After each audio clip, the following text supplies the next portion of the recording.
Hello, welcome everybody. State of Exile podcast episode 11 with some minor changes. We got ZiggyD here. He's a new host. Welcome, Ziggy. Oh yeah, g'day ZiggyD here. Excited to be here. I'm really happy you decided to say yes to this. And also our new host, Pohx. What's up, guys? Welcome back. I love being back in the community. We'll go with that. So, hope you guys are all having a great day, and I'm pretty excited for this. We got some new people. And our special guest, RaizQT. Hey guys, thanks for the invite. No problem. So, we usually gave an introduction before on what we are, what we do, but instead today we're going to take a different approach. We're going to discuss what we're currently playing in Path of Exile. You know what? I'll take the back seat on this one. Let's have our special guest go first. Raiz, tell us what you've been doing in Path. Whoa, that's a nice question. Recently I tried to push on the race, and my build was down below. It's a pretty good build. It's good for killing people, as we're gonna discuss later, I think. The problem with the build, however, was the EXP gear. But now the problem is resolved, so maybe I'm gonna go back to that build. It's actually pretty cool. And currently I am playing a Viper Strike character, self-found solo, and I'm hoping to kill Zeri with it. But we'll see how that goes. Currently I'm on Cruel Dominus. I just healed Cruel Dominus just before this podcast, but it's going pretty well. Now, I've played Viper Strike in the past. The biggest problem is getting that level 2 in power, or that +1/+2 dagger. You think you're going to have some trouble once you get to maps? Because I'm telling you, it's going to be noticeable. I think for solo play, I should be fine. I mean, at the end of the day, the whole project is about, you know, getting to Atziri and killing Atziri, and Atziri is not really a DPS race, so regardless of how long it's gonna take, I think as long as I kill Atziri, it's a success. I mean, I'm not making a First new 10 hour Viper Strike Atziri build. kills. Yeah. Well, maybe not 10 hours, but I think it's gonna take like half an hour at least. Whatever, get it done. Yep. So how about you, Pohx? What build were you most recently playing in PoE? Well, most recently I was on my Freeze Pulsar, which is doing okay. It didn't live up to my expectations. For solo clearing, it was alright. It was not comparable to the current builds out there right now in terms of clear speed, but it was alright. It was a lot of fun. The biggest concern about it is I try to remedy the fact that with Freeze Pulse, the farther the projectile travels, the less damage effectiveness the projectile has. So I tried to remedy it with like 100% projectile speed or so. But even then, it's still, I mean, you can still hit stuff way across the screen. It's just dealing like minor damage. So that character ripped to something very unfortunate, getting shock stacked and dying in like 0.2 of a second. But then I was like, well, let's try something else out.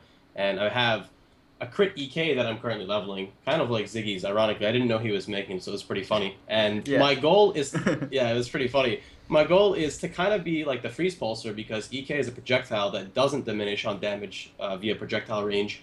And by going crit, hopefully I can still freeze mobs. So that's pretty much what I've been up to. So Ziggy.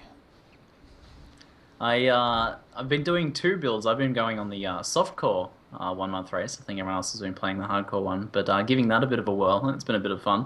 I did a 7-day project playing basically a Fox Tactics style arc, which that went pretty well. Actually, I was very happy with how that went. Pretty much everything went to plan, as you'd expect, and arc's just a damn strong skill and just super easy to scale. You can play a 3-link in like 70 plus maps and be just fine. It's pretty ridiculous. It's not quite Detonate Dead ridiculous, but it's up there. It's up there. And then as Pohx mentioned, I'm doing an EK character now. I thought, you know, it's been a while since the glory days of EK, and now with the new cast speed buff, which I think is a buff for EK, I thought it's going to feel even better to play a self-cast EK character. And with the cast speed increase and with the addition of Echo, I wanted to do some interesting things with chaos damage. So I think that's probably where we will differ, Pohx. You're probably going more for the hardcore tanky and freezing things. I'm trying to just like see what you can do with scaling added chaos with EK. And currently, where I'm at, and I'm like nowhere near finished, added chaos is like twice as effective as added fire. Just getting those colors on a lightning coil is a bitch. But added chaos feels really good. And then I'm using Atziri's Promise, which gives you 10% life leech from chaos damage. So using that with added chaos as well, and that converts elemental and physical damage to chaos on top of that. So I get like double dipping of the chaos transfer there. and then a crap ton of leech from chaos, and it's working. It's working pretty well. Just getting enough crit on EK is a bit of a pain. Last time I played a crit build it was 6%, and I didn't realize how big a difference it would make, It's 6% to huge. 5% on EK. Yep. It's so much harder. I'm at 40% crit chance, and I can't sustain 5 power charges. I need to get Really? more crit chance, so it's pretty brutal. I yeah. hate to say, but as rough. much as everyone hates the diamond flask, it might be needed here. I did crack out the diamond flask. Someone suggested it and put it on. It does make a difference, though, when you're having trouble getting that last power charge or keeping it going. You could even try a Dodra's flask if you're familiar with it. Dodra's gives Yeah. you 1 power, 1 endurance, and 1 frenzy charge, which would give you cast speed, it'd give you a free endurance charge, and it would guarantee that it refreshes your power charge. So right Yeah, I before might it takes try that off, you too. can. And I believe it's quicker to refresh than a diamond flask, like a lot quicker. Oh yeah, for Yeah. sure. Because then when I get down to that last 2 seconds and there's no packs near me, and I'm Mhm. like, pop that until Well. I get to the next pack. Yeah, Exactly. I might give that a go. But I didn't expect this to be a problem, so that's sort of an interesting thing. Since we're both playing EKers, Pohx, how do you feel about the changes to EK? Let's have a bit of a chat about it. Well, ironically, I'm also using added chaos because of my freeze pulsar, and I think it's a huge buff to, at least from the way I've been playing it. Because of the way self-casting works, you're locked in that time period for less. But the biggest thing is, with the addition of Spell Echo, plus the fact that they lowered the damage and increased the cast speed, when you're proccing like a cast when damage taken, you have so much less upfront initial damage on the first hit to proc your Immortal Call, which will prevent a huge portion of physical reflect back to your face. So I really like it for that one portion. And of course, if you're one-shotting things as it is, your clear speed's going up because you got a 20% cast speed buff. Right, without a damage effectiveness change for added chaos. So the yeah, flat. that's the really big point. So for me, I'm playing a Pyre Nova build. I'm using the ring Pyre, which converts 100% cold into fire damage. And I've been playing it fairly wrong. I actually sent a message to Grinding Gear Game Support because there was an issue. A couple of viewers were like, I think that the cold damage you get from the tree, added cold damage, won't increase the burn at all. It will just increase the initial damage. So of course I sent a message to support, and they were completely right. So unfortunately I have all these cold damage nodes because of double dipping, which they kind of do nothing in terms of the burn. However, thankfully enough where I'm at in my character right now, because it is a crit Ice Nova spec, I'm still one-shotting them, so all I have to do is just respec out those cold nodes, put them in the fire nodes, and by the time I reach maps, I will be igniting everything, doing a lot more damage with my ignite. The premise behind the spec is to get a bunch of crit multiplier and now fire damage, and literally the initial hit of my Ice Nova will cause everything to just burn. Because when you crit, you automatically ignite. It's just another way of doing the Avatar of Fire, Cold to Fire, or the Three Dragons Ice Nova spec. But I wanted to try out Pyre because it does have that that edgy explosion on death and that increased burning damage. So far, so good. That's nice. And then Do you think Ice Nova will ever have enough damage, like later game? that's the problem with cold spells. I'm not sure why Grinding Gear Games makes cold spells have such low flat damage, but really that's the biggest problem. Especially with a move like Ice Nova or Freezing Pulse, you should be rewarded for being in melee range, but instead you're just doing lackluster damage. Yeah, you can freeze, but you either have to have a high chance to crit, which Ice Nova is a 5%, or you need to be, just extremely tanky with high amount of armor. And I think that cold damage as a whole just needs a buff. Well, to be fair, just to interject really fast, I feel that Freeze Pulse actually has really good damage. You do get rewarded for being up front, you get the shotgun. That's the one benefit of Freeze Pulse. I just feel that its effectiveness in terms of clear speed diminishes because you have to be melee on almost everything you go to.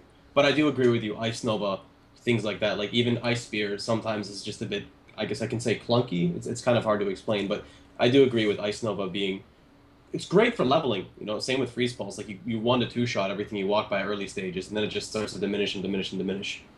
Yep. I think for your build specifically, Zeno, because I played it, well, I pretty much played a very, very similar build, except, back then I used Avatar of Fire and Cold to Fire. Right. And the biggest benefit to it was that the AoE was so huge with a Conch effect. I think I used 1 Divinaris. Yeah, I used 1 Divinaris and a Cloak of Defiance, so no Carcass Jack. And the AoE was just so big that I didn't need any chance to ignite or anything. I could just hit so many mobs that the flammability would be enough to do a check per mob and then, you know, ignite. And the prolif is just so big that it ignites everything. So I feel that's like a big thing for it. And honestly, it was clearing pretty well, even though I didn't get ever to the crit nodes. It was still clearing pretty well, but Currently, I'm using. that's a problem with ignite. I'm It depending shouldn't be solely. clearing as well as it is. I'm depending solely on crit. I'm not using chance to ignite. I'm using increased burning quality, which gives only 10%. And then I'm not using prolif either, because when you crit, you don't need prolif. You know, you crit one, you crit all. But if you're going to use conk effect, it's kind of a mandatory to use LA prolif because you have such short range. You're depending on the spread.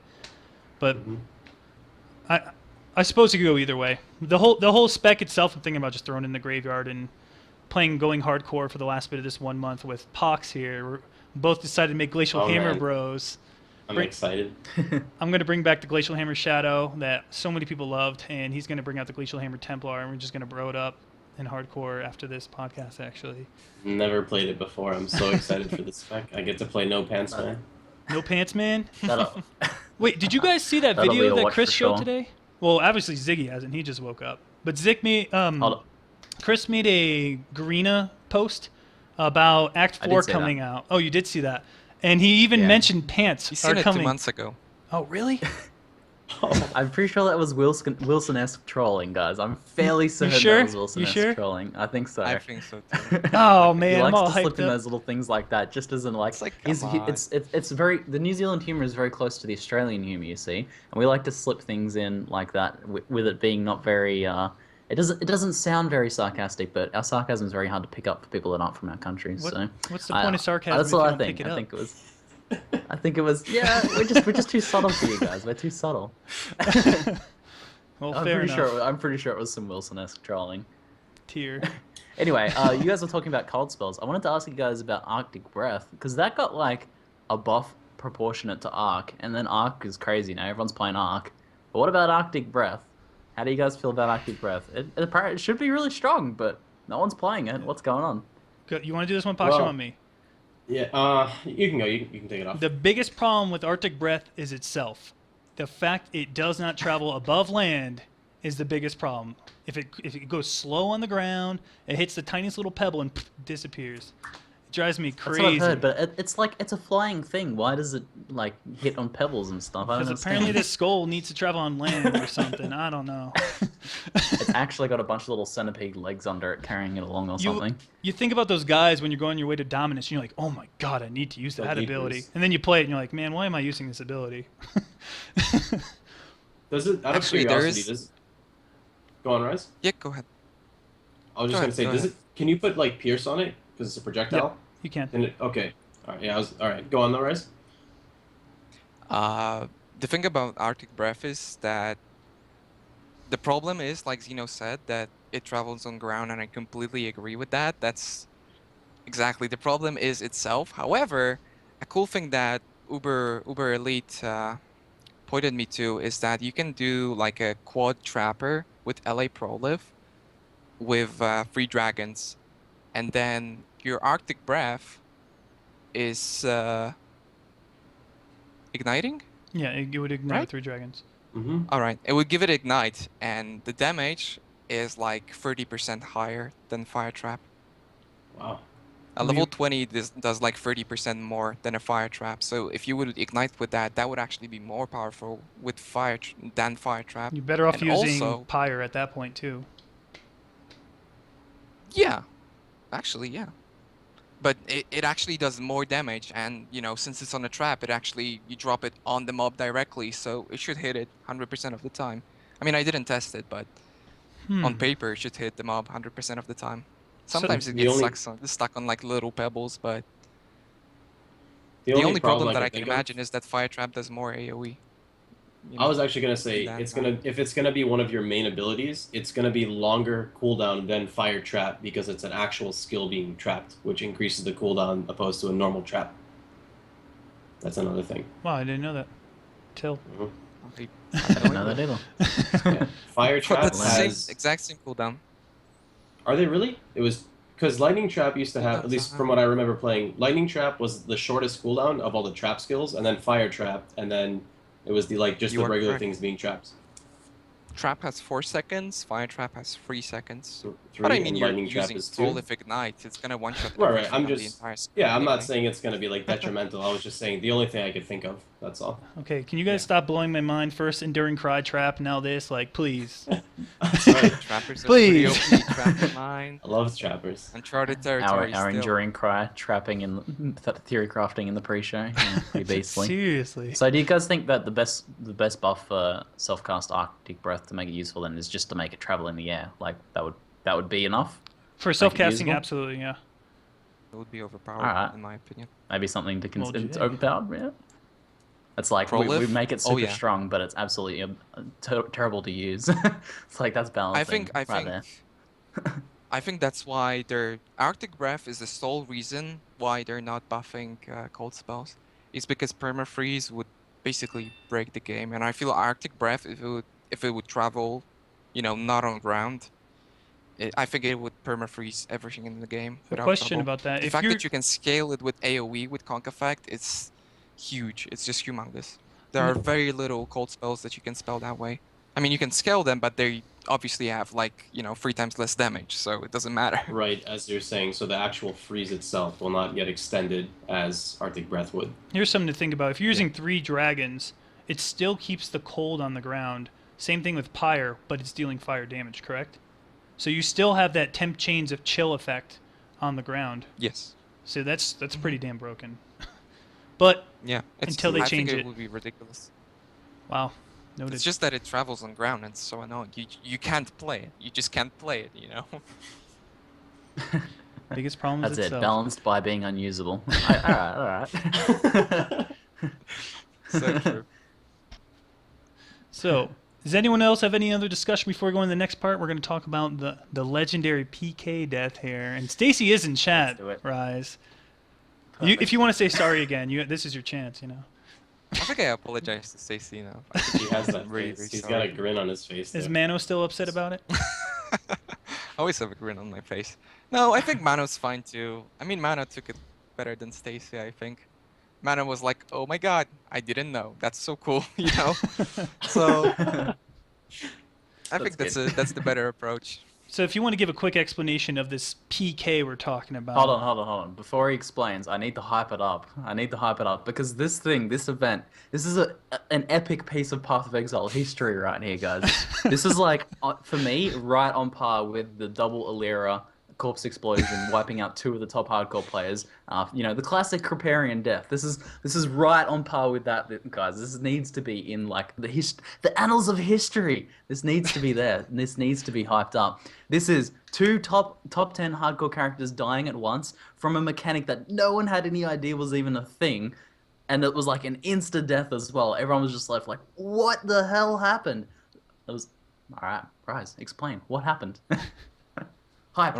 So basically, for my and everyone else's defense, the map was chain, the map was vulnerability. So we all went into the map thinking that it's gonna be a pretty messed up map, but it was like skellies and zombies, and it's a shipyard. So we all just lost our guard.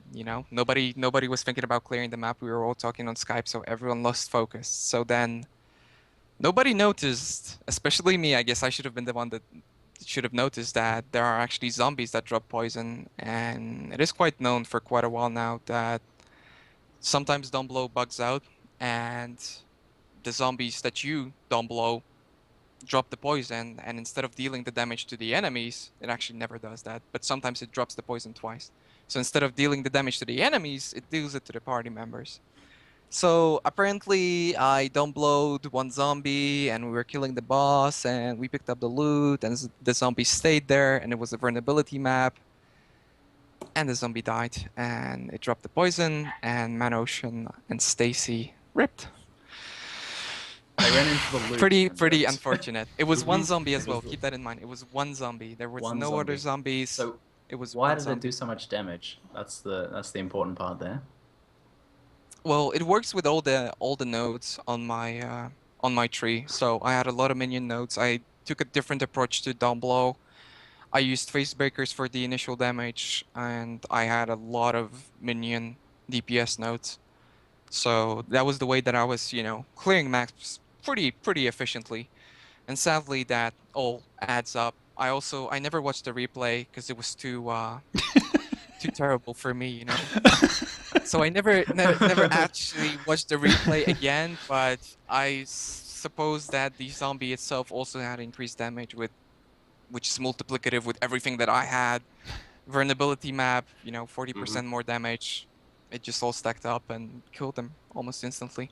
Something you forgot was it was a desecrate map too, so you guys were confused and thought it was a Yeah. desecrate at first. Oh, you were standing in yeah. it. For me, it was no, the it didn't desecrate hit. because I completely didn't comprehend that there was zombies because it didn't do that before. I played the dump blower before. I knew about the bug. Everyone's seen also dump trucks and on host's video. So Right. I knew about the bug, but it never did that on that specific character. And the last time I played Dumblo was like 4 months ago. So So I it's a sorry. known thing, but it's such a like random quirk that just every now and then it's gonna happen. That kind of thing is a Yeah. bit scary, isn't it? So it's definitely something random, that needs to be it's random. changed then. That vulnerability. It Yeah. doesn't always do it. It doesn't always do it. That's the thing. Like it just so happened that one zombie ran out of duration, and it just so happens that it bugged out, and it just so happens it was a vulnerability map. Right on top of all That the sounds freaking like loot fun. too. So everyone's like, "Ooh, Yeah. loot!" and I'm dead. Boom. Actually, we I could think argue this needs to be that emphasized GG that this killed is them. like a player kill right here. No, actually, I It's think like a GG killed historic them. Now that player I kill. think about it, Did it's you kill them? definitely GG that Alright, killed them. we can go. We can Well, go guess with Because that. they changed the mechanic where you attack, your zombies stay there for a little bit. So I attacked the boss, we killed the boss, and the zombies stayed there. So basically, GG killed them. Not me. Oh man, shots fired. I'm not gonna lie. This GG is did it on why. purpose. This is why when you make a hardcore character, they put that little disclaimer that you're not getting your character back. Too bad, so sad, and you hit that okay. Stuff like this. Just this reason alone. That's They what I should put enjoy in so quotes. much. Never group up with a dominating blow character. It's just, I don't know, it's so nice though. Like, you think you know, not all of it, but you think you know everything about the map. You have everything. You're like, okay, there's no invasion bosses. We've seen all the mob types. We know everything about this. I know the boss. I see the damage mods. But there's always something. There's always something that slips your mind, and that's the minute you put your guard down for loot, it takes advantage of you. It's so mean. Yeah. I mean, I agree. I Pohx, love that about Path of Exile for sure. Pohx just had a death where he got shock Oh my stack god. from those Val guys. Those guys that when they put a random status ailment on you, he opened a lockbox and all 3 hits, the first 3 hits he took were shock stacks. Like Yeah, the it was- RNG of that happening. White mobs, I got triple shock stacked, frozen, chilled, burned, ignited, and I was on burning ground from the chest or something. And I was like, okay, I'm just gonna die at that point. I'm like, there's no point in doing anything. I think people underestimate those solution. status ailment guys. They are pretty brutal. Those blocks. I didn't play enough Ambush League. I'm not hardcore enough to play Ambush. It's too devastating for me. Well, you didn't play Yeah, that the too kite many invasion times. box. Snapping at me too. Yeah, you can kite an invasion boss, but you can't kite a box. You open it, and I mean, of course you can. I should have smoke mined away and stuff, but yeah. Yeah. How do I off-screen this box? You just see this box chasing It you. makes me get next to it. It's unfair. But the loot. I think it is Oh, funny we should how many implement, like, mimics. hardcore deaths have been lockbox deaths. It seems like an Yeah. inordinate amount in the race. Misclicks Too as many. well on cartographers because people get Yeah. so excited. They're like, "Oh, cartographers, let me roll this. Oh, +4. No, re-roll. Misclick dead. Yeah. Oh, no more. That's I I how died could- to I a almost misclick got on my beat. self-found character in the race. You could be like, It you wasn't could that see bad. the box on the screen. You like take your transmute orb and try and like turn it blue, and it's like Mhm. failed to do this item. So you move closer and you accidentally hit the box and rip. Yep. I've You know what countless I- times.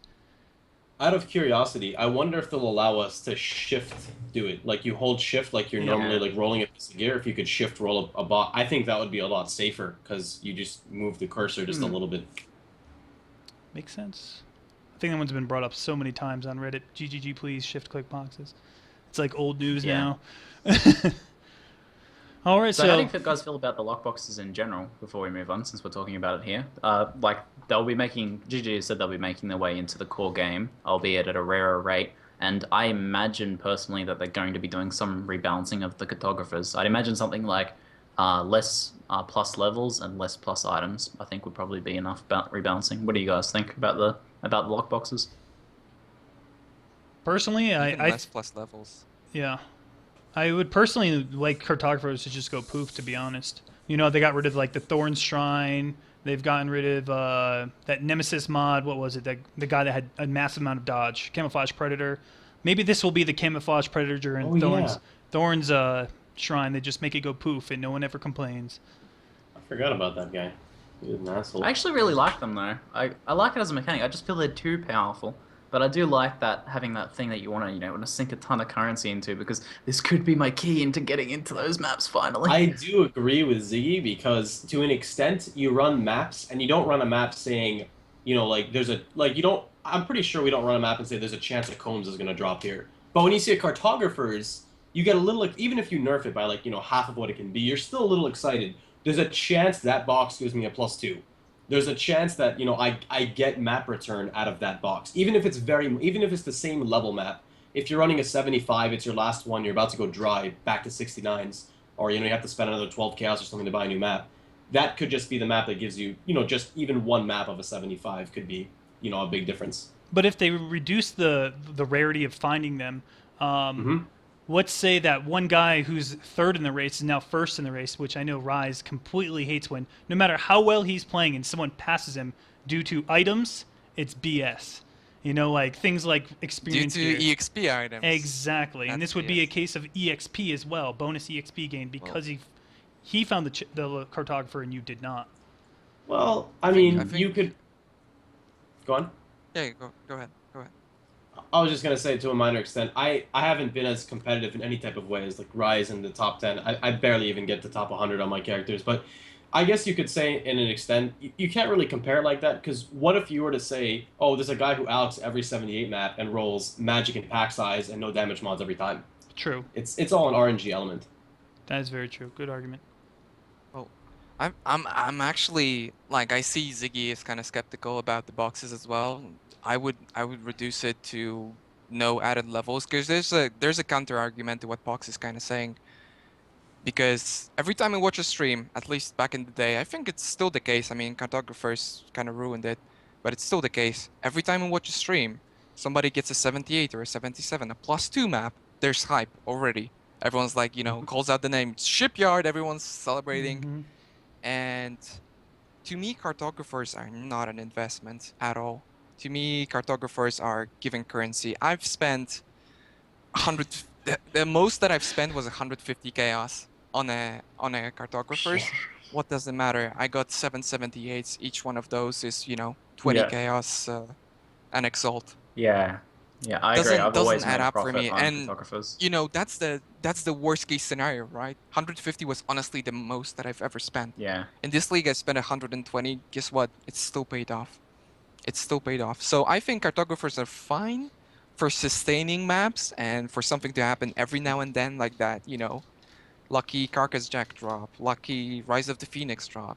Something lucky. However, they shouldn't completely control the game. When you're pumping And right 150 now- chaos and you get all your money back and then some, yeah, I'm full greens Yeah. with you. And I mean, that's worst case scenario. There are people that like Pulp where, Yeah. He alks a Cardo and gets 28 77s out of it, and you're just like, Mm-hmm. what am I doing here? Why am I playing this? I think it's a pretty cool concept. However, like I said, I think they should sustain, not yeah. give you +5 I like that and idea. all that. And also, I like the idea of having it just actually, be a now that I sustain think about box. it, ZiggyD's idea is really good too. To just remove how many maps can drop, because I think the highest you can get is like 36 maps, with like mirrored +8 and something. Mirrored Like plus 8 38 is in the highest you can quality. get. In quality. Yeah. So it's pretty ridiculous. And I mean, getting cartographers in a 78 map every month or so is it's a huge deal. Even if you can't get that +5, even if you can't get 20 78s, getting 2 78s, 3, 5, it's still a huge deal. But it doesn't control the game, and nobody is ever gonna say, oh, it was ambush. This race was easy because you have access to boxes. Let's not make it too easy. That's all I'm saying. So now that we're talking about the future state of Path of Exile, in the past week we've seen some teaser videos, week and a half-ish. We've seen 2 of which were boss encounters, and 1 of which was a duelist standing by something. To pick your guys' brains on the analysis of these teaser pictures. In case you guys haven't seen them at home, I'll put them up right now, so bear with me. The first one I'm going to show is Brutus. It's a Brutus fight, and whoa. It's a Brutus fight, and for some reason, and it looks like there's like a bunch of ads there. There's some spice coming out of the ground, tentacles on the other side, and there's one other thing in this this little image that people haven't all noticed yet, and we were going to address. What do you guys think is going to come out of this Brutus screenshot? All right, so the first thing I think is, let's get the minor thing out of the way. What are these flasks on the ground? I'm imagining some sort of like puncture damage over time effect while you're standing on top of them.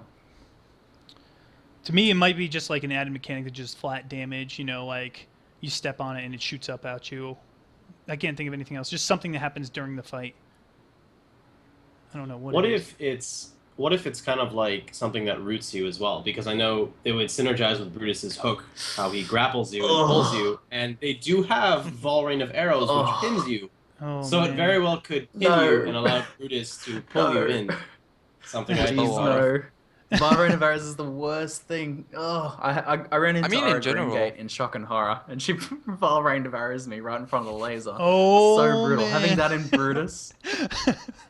I don't know. Honestly, no pin, I think please. in general that's how it works. I think that's what ZiggyD is looking to. I mean, if you look at the Zeri fight, you either dodge or you die, and I think this might be the same case. You get pulled in, you get either slowed. Obviously, it's not going to be as punishing as Zeri, so you're probably going to get pulled.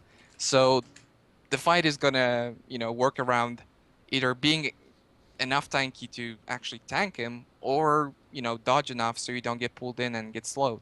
That's kind of what the fight works like right now, but I feel if you make a mistake, you're going to get way more penalized by it. Something else I'd like to notice about this is that there's a new spectral throw animation, it looks like, as well as some sort of in Wrath. If you notice, Wrath's mana reservation is next to none. Did they change mana reduction again? There's no reduced mana R, the red R next to Wrath. I think that's the thing. Correct. So did they change I think ores somebody again? I think somebody said that the UI on this, GGG said that actually, that the It's UI on photoshopped, this yeah. is photoshopped on, yeah. But Oh, if okay. they're So the numbers aren't accurate. photoshopping a UI on there, if they're photoshopping a UI on there, they would most definitely put something on there that they know is going to show something. Like, if they put that on there and it happens to have the less mana reservation, ZiggyD doesn't make these sorts of accidents. They're pretty clever with their teasers. Like, they go over these teasers meticulously, I'm sure. So I think if they're taking the effort to Photoshop something like that on there, they would just Photoshop on the correct thing rather than... I think this is supposed to be a teaser, basically, was what I'm saying. I do think it is indicative of a change. I'm going to agree with Ziggy, only because he does teaser videos. There we go. Actually, that's Let me just bring an expert on the subject. I I am am teasers. Touche. Never mind, I didn't say anything. No NDA broken, I I've talked promise. to GGG about their teaser-ish ways. All right, so the next one, so just to be clear, it looks like there's just more stuff to dodge and more things to kill you. Some sort of microtransaction in Wrath. We're not sure what's the state of Wrath in this, if in fact there is reduced mana reserves or not. But it's something to I think we discuss. should talk more about the auras in a while. What do we think the changes to auras could be and such. But there's some more stuff in this screenshot, like there's ads in this fight. I think that's really important. And I'd like to begin by saying I don't like this idea of putting ads in the Brutus fight. For me, the Brutus fight... sorry, Brutus? Yes. No, for a second I thought I was saying Butcher. I'm like, oh no. The Brutus fight is like this intimate, scary thing. You're like, when you first go into the, into the jails, into the dungeon there, the music starts playing and, that sort of sets the tone for the whole thing. You fight your way through there, and then on the way to the Brutus fight, there's no monsters for like a good minute or so. You're walking along the blood trail. It's all like quiet and scary. And you get into the boss fight, and it's just Brutus, and he's like, "Let me embrace you." And then there's this whole dance that you do with Brutus trying to dodge his chain pulls, and it's very, it's very one-on-one, scary, pugilistic feeling fight. And I think putting ads into that is to the detriment of the whole design of it. I think the reason they put in ads, though, Ziggy, is because of Flask charges. I think it's a necessary evil. Yeah. You know, how do you make a boss harder? You make dodge mechanics or you make ads. And also there's the argument of flash charges. There's a lot of people out there that run out of flash charges. You know, they don't go back to town. Maybe you can't go back to town anymore. That'd be cool, but highly unlikely. Though just having ads there, yeah, it does take away from the one-on-one aspect. I'll agree with you completely there. I think it's more of they added it for technical gameplay rather than the lore. I don't know. I'm really curious. They've been doing that lately, though. Really quickly. Weren't there 4 pillars inside Brutus's room? Didn't he used to have little pillars when you'd walk in? Where are those pillars? They're not there anymore. Maybe he's at a different side. Yeah. Maybe to get rid of desync, because that's what Brutus is known for. You don't die to a slam, you die to his desync. Yeah, that's the thing though. But they've been doing that with the invasion boss. It was Osakari Bugari and that other Skelly guy. That's what they've been doing. They spawn like Skellies. So I think that's a mechanic they like for slow, hard-hitting bosses. Maybe he has that Soul Eater like he does from that one race. The race, possibly, yeah. The Send Champions. Oh jeez. No, he doesn't have an aura. According to that, that, if this is in like there's Cruel no or aura. Merciless, maybe I could say that. Yeah, this is probably Merciless. Or anything on him. That would actually make a lot more sense. This is also something that penalizes your mistakes, and you know, if you take longer, if you don't dodge enough, if it slows you down, more mobs appear and you get more and more slowed, and then he grows more and more, you know, powerful.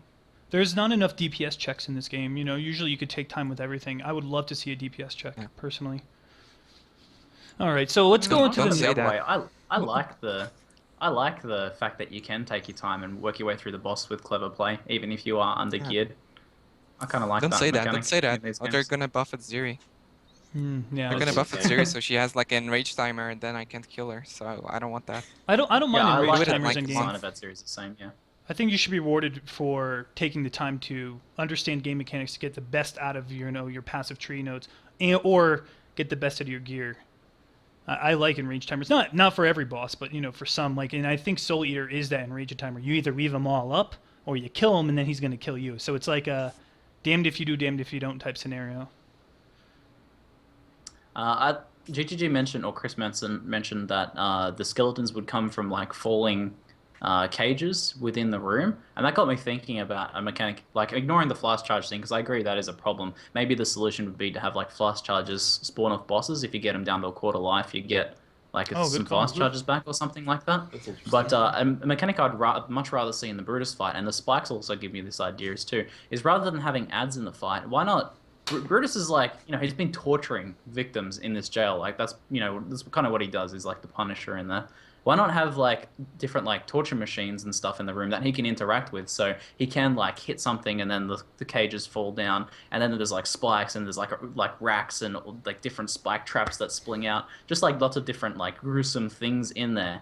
That would really, I think, be super thematic and also kind of scary, and would also promote the idea of this one-on-one scary fight where you are trying to like dodge his attacks, and then in addition to the dangers in the room, like it should be a really hostile, scary place to be in.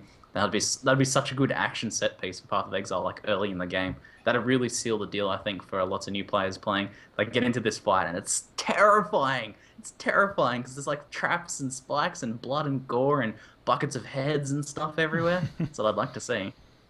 I am glad they did change some of these fights, but for me, like, if I was a company, I would rather spend money on buffing things like Ice Nova and re-ramping this whole thing. That's just me, though. I don't know. I actually think I really enjoy. Game's really important. Yes, it's true. I enjoy Ziggy's idea, but I think to an extent they have to be careful about how much content they pour, like how much they pour into one boss. But on a flip side, you do see a lot of these bosses in maps. So you could potentially upgrade the map version of them to be an angrier version of this. Or Cole, for example. Cole is kind of similar to Brutus, but he has the mobs that cast temporal chains. So, you know, if you tied into the lore, you could have some stuff interacting there at a higher state. Yep. The overall consensus is just adding random skellies isn't too much hype, but all the other stuff seems to be really solid. You know, make it like a battle box, take out all the pillars, you know, these spikes, these tentacle-looking things. I really like it. So the skeletons just seems to be the only thing that's receiving the hate on this. Let's go into the next picture. Things? Oh, go ahead. Are you sure that's not just like the ground slam effect? I think it's the ground slam. Is it? Oh yeah, it might be the ground slam effect, because it is just like the end of it. Right, Maybe he's there's just two yeah. traveling of them. into it. He's like ground slamming. It from is across ground the slam, but you don't see screen. the front part. Maybe it's just a disappearing end. You guys are right there.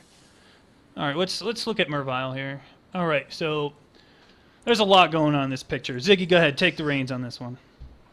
Okay, so the first thing I see, which is the most obvious, is this Ice Rain ability from Rima. It's basically Firestorm, but with ice. And you guys from the Rima fight will know that it's pretty brutal. Like, it's got that slowing effect that hits hard.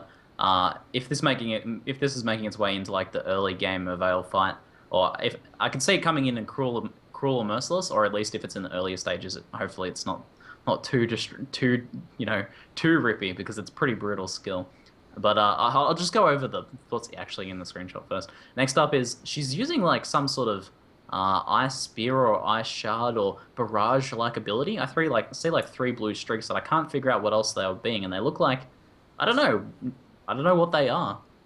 Does anyone have any ice spear. ideas what those are? I don't know, but It's they're, ice spear? If you take screenshots of Ice Spear, that's how it looks. It's definitely Ice Spear. So that's 'cause I what it did looks a like video right in the like first Ice Spear. form. Yeah. Okay. Yeah. And then the Definitely other Ice thing Spear. is the statues. That's the three main things, I think. So, I guess I'll start with the ads.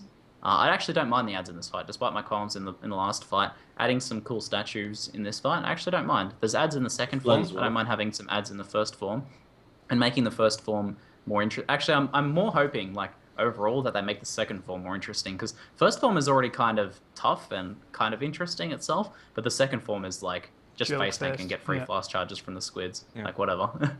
something to notice But, about these how do you guys feel? statues is when you're leading up to Mervale, she's kind of like teasing you, come here, I'm this way. You see like that image of her, that ghost. Are these those images that you're continually seeing and you finally get to fight? That's the way I saw it. Interesting. Pretty cool. And then obviously the microtransaction, that Roman-looking Pantheon style. Look at that weapon. Not sure what it is, but it looks like a fan that's made of Wings of steel. the I don't know. weapon. Yeah. Looks kind of cool. And then, I wanted to. Actually, I I'm never so- I just- noticed that. I was gonna say I never to voice noticed a that it's the concern. Spec Pro. Mhm. Okay, go ahead. Is sorry. it really? Yep. I know. I was gonna say I wanted to voice a concern. I guess you could say for newer players, is we've seen a lot where skills that hit multiple times, as seen here, you can pretty much see like 3 ice spears, and like I guess you could say like the hailstorm of arrows or whatever it is, the ice just coming down. A lot of these skills either they crit or they don't crit, and when you get crit by ice, you're frozen. So you have 3 projectiles coming out here. It looks like maybe they're coming out at the same time or at different times, and then you have the hailstorm of ice. I don't know, I don't know exactly what it does, but if you were to get permafrozen in that scenario because of just this multitude of ice barraging you, I don't know, it could be really interesting. someone just said in chat this could be an Uber version of both Brutus and Mervale. You guys think that's at all possible? I think they've said that it was revamping of the actual boss fights That's rather what I than think Uber too. versions. And that's been their plan for a long time, is to go back and revamp the earlier stuff in the game. Because when you compare like even Piety or Dominus, and especially Atziri, to the earlier boss fights in the game, like they're just different games completely, like nowhere near as interesting. So I think revamping those is definitely on the cards. So I would say these are the normal bosses. Something to notice too, when you log into Path of Exile, when you right on the character, not right before the character selection screen, when you put in your account, there's that countdown, and you see all 7 classes in some sort of cool-looking armor. Is this that cool-looking armor you see in that silhouette there? That's something I was thinking as well. But who knows? Maybe they'll release a microtransaction set similar to that, because that would be pretty awesome. To me, the That's thing what I'm that's most expecting. interesting about the screenshot is, look at this. It seems like Spectral Throw, right? But it's the exact same weapon as the character is using. So does that mean that we're gonna get like a microtransaction for weapon looks, or does that mean that they're adding a new weapon to the game? The weapon that's I think being this is a thrown is the exact microtransaction same as for this weapon weapon. looks. It's the skin transfer. You could skin transfer her over a weapon, or microtransaction for weapons, because they did just release Shield, or didn't they? I mean, Yeah. well, it could be a skin transfer from a newly released. I guess I think that's gonna get released soon. Unless it's a new weapon, that would be pretty cool. Yeah, a new baseline. Yeah, that's a good point in the chat, that the Flask give away which difficulty this is in. This is one of the later difficulties, not normal. So it'd be interesting to see what like the differences are between the normal. I do like the idea of the boss fights getting harder in the later difficulties, getting more mechanics. But I also like the idea of introducing new players to the thing, like here's this ice rain that you need to avoid. So it'd be interesting to see what does change. True. All right, let's go into the last video. Last teaser. This one I am completely baffled by, and this seems to be the lore experts on this one. I've read some Reddit posts. Not me. I think they said was like something to do with Malgros. You know, the name of the gloves are named after. I have no idea, but I also saw that trolley thing that looks like Time Warner Cable logo. Seen that too. That's pretty good. Sponsor. Well, what if I don't know? I was gonna say this is kind of a far off thing because I don't know much about the lore, but what if it's like a portal to go kind of like to a mapping system? I don't know, or is it strictly lore? They've said like this is just you can talk and learn about the game, or who knows? Maybe it's you can talk to the person there. It clearly looks like there's something there. Maybe you can interact with it, maybe you can, and it I don't know briefly explains what it is. I'm just really curious to see new things. Like I guess. Well, I could say. judging by the character, the gear he's wearing, it looks like he's about like newbie level. Let's be honest. Right. Those are all newbie gear, and this looks similar to the climb, around the climb area, ledge, Yes, the there's climb. goats. Mm-hmm. So, is there some sort of new side area they're going to introduce, similar to Corrupted Zones? Because on the last episode of our podcast, Chris said that they prefer to do side stuff rather than increasing, like orbs that do more. Just something that can, like, what's it called, like side progression. Is that what this is leading to? Is this lore? I have no idea. Does anybody have any is idea? Act It could be a quest. I mean, This it's is in Act 1. the character on the side screenshot. quest. Character on the screenshot is like the exact same as on the Path of Exile website, and also they said that they're doing like a Karui combs, kind of deal here. So I don't think this has to do with Maligaro. I think it has to do with the Karui. And like I said, I think this is gonna be a pretty big thing because, again, there's two characters on the website and this is one of them. So, and also the tattoos kind of show it's kind of similar to Maramoa from Sarn and all that. So I think possibly it's just like a side quest maybe. And obviously, it's an Or entrance to a new hopefully something area. replayable. Yeah, Yeah. just an entrance I think it's to going to be a new area. series of side quests that span the 3 acts, so almost like a simultaneous campaign to the main campaign, but much smaller. So like an expansion content that expands out sideways. So there'll be like a couple side quests in Act 1, a couple in Act 2, a couple in Act 3, and this guy's like the main character behind those, giving the quests or that you're chasing after or something like that. Something to say That's what I'm though. expecting. When the last time they added side quests, there are quests that people rarely do. So, for instance, the Fairgraves quest in Docks. How many people actually do that quest? Where you go and pick up the ornate thing in Marketplace, and you go and pick up the thing It's in so the much maze. work. Yeah, like those side quests. Let's hope if they do release new side quests, you just go in this dungeon and kill things, like the library quest. Great addition to the game. You get an awesome reward. Those normal drop-only support gems. Maybe we could get something cool like that here too. For instance, when you kill Brutus, you get the first set of auras. Maybe this side quest will give something like that. The other auras you wanted to start leveling too.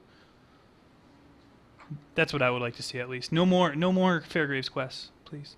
That would I be don't pretty think we'll interesting. see skill gem rewards unless I don't think they're going to add like another Vile skill gem or something like that. So I can't see them adding normal skill gems or Vile skill gems as the reward for these. What reward do you think would be appropriate for a bunch of side quests in a new expansion?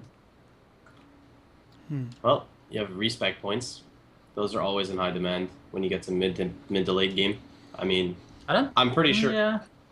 I mean, it's not in high demand, I guess, at the start, but at least for me, I've done my respec quests on every character. But I'm just trying to think of. It would be cool if they could add something new, but I don't know if you can add skill points because adding more skill points is a big thing.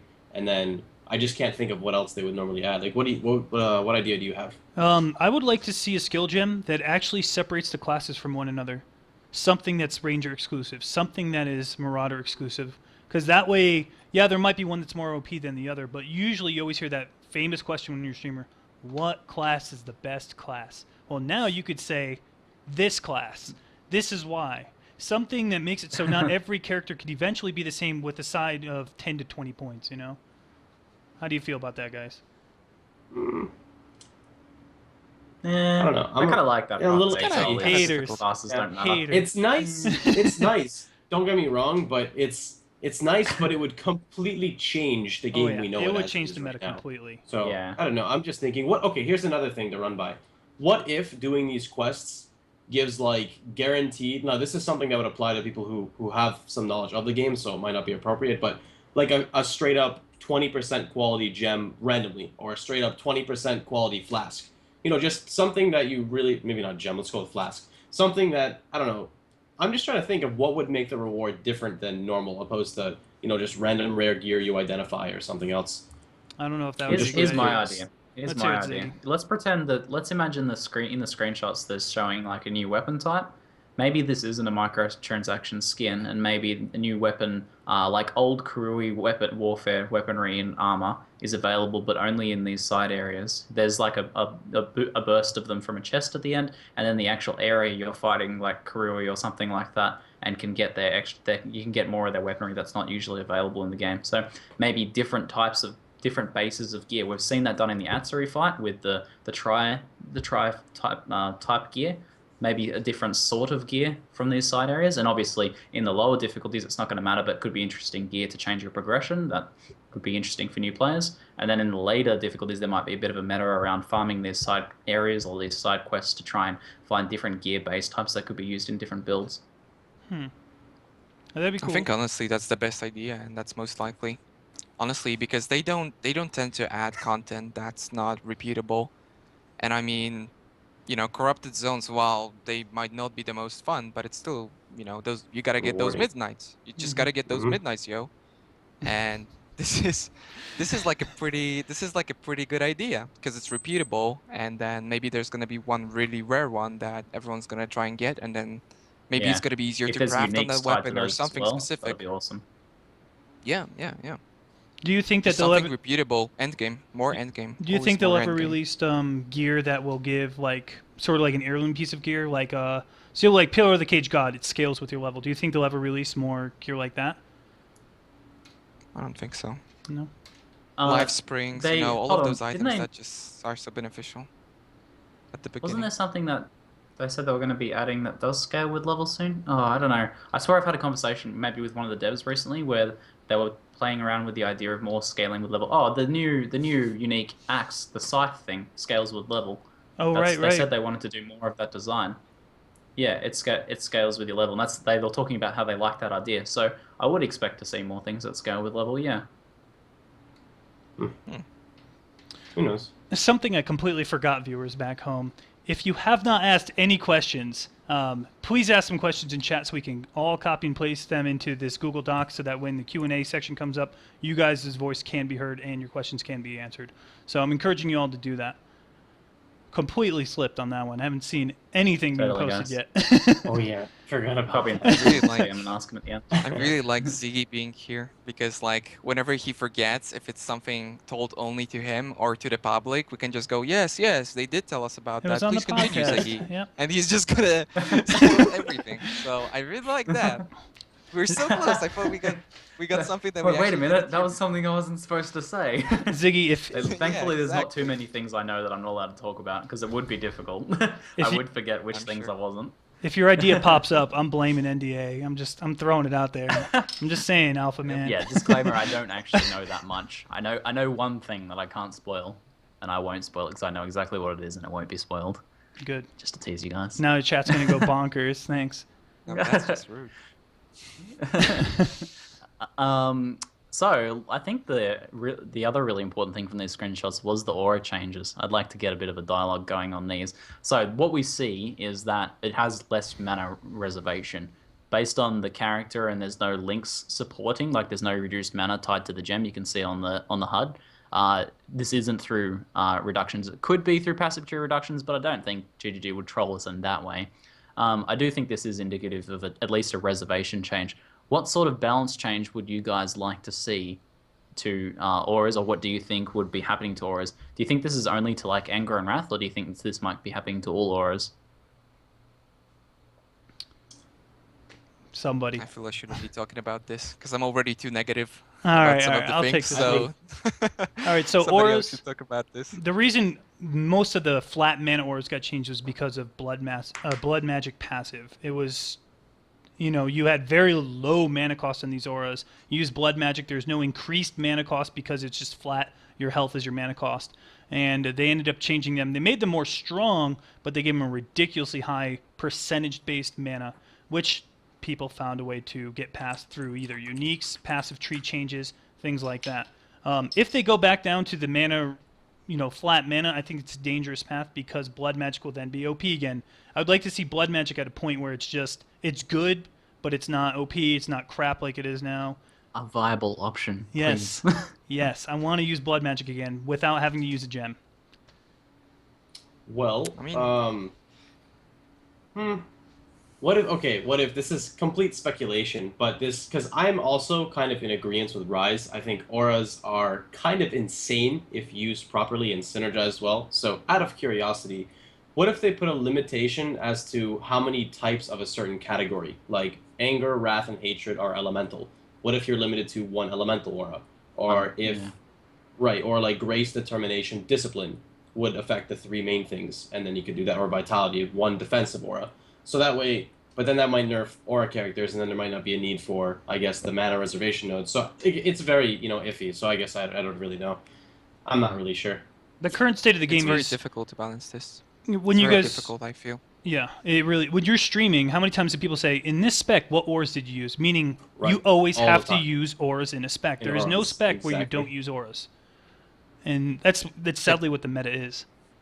Well, the problem There's with like this is one also blood that magic you flame don't totem. wanna you don't wanna limit builds. You wanna kind of nerf aura nodes, but you don't wanna limit builds so that they, for instance, do what Pohx said, and then some of the people, let's say it's even 10%, are gonna go, well, I can't play my build anymore. My build doesn't work at all.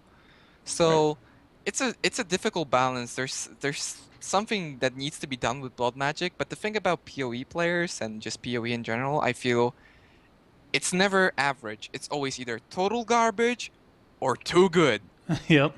There's no like average stuff. So it's very That's the- difficult to that's the balance Magic the something to Gathering where people are balancing gonna there. say, yeah, exactly. It's so difficult to say, how to balance blood magic against aura nodes. It's just it's a pretty difficult concept, and I'm looking forward to seeing how GGG is gonna, well, to say it straight up, how they are gonna nerf auras. Yeah. And nerfing in an This is action what I think is RPG. going to happen. Go ahead, what's This is your what I take? think is going to happen based on the screenshot. It looks like a 30% reservation, maybe 35%. I expect we'll see auras, maybe not all of the auras, maybe some of the auras go to like 30 or 35%, but then have their effectiveness nerfed severely. So we will see Anger and Wrath do like half the damage they do now, or 2/3 of the damage they deal now, and have less mana reservation. But there'll still be a couple 60% auras, some of the ones that people use a lot already, and then these ones will go down to the lower amounts, but not flat, so they still won't be useful with blood magic. So it's still the limitations that they coded into the game with the patch when they changed blood magic in auras, but making them weaker but easier to run. I kind of dislike that on one hand because it means that you'll just be running all the auras and it kind of removes the impact of the decision. But on the other hand, it could be the balancing change that it needs. I don't know. How do you guys feel about that as a balancing idea? I think it's going to cause a lot of ripples because if they nerf the amount of mana reservation, things like Alpha's Howl, useless. Prism Guardian, useless. Because 8% of nothing is nothing. And that could, if they get rid of all mana reduction and make Anger and Wrath 10% of your mana, things like Alpha's Howl is going to be so bad now. Something that's always 4 exalts no matter what will be non-existent. Well, I think there'll that'll still be a hurt. couple 60% auras you could run and making Alpha's Howl useful. So there would still be uses for it. It would just become a bit more niche, which I think that's all right. Alpha's Howl is like something that a lot of builds are using. A lot of builds. That's true. Like all of the build of the week builds using Alpha Howl. I Not wouldn't mind it even- becoming more niche. It's Not just a dangerous strictly aura territory. builds too. Once they released mana reservation reduction, other than the gem, they created this is pretty much what we have to do now. It's either, I don't know. I think auras is just that necessary evil. I don't know how they're gonna fix it. Really, I'm just stumped. What do you think, Pohx? It's too much. I think they need to Yeah. remove nodes.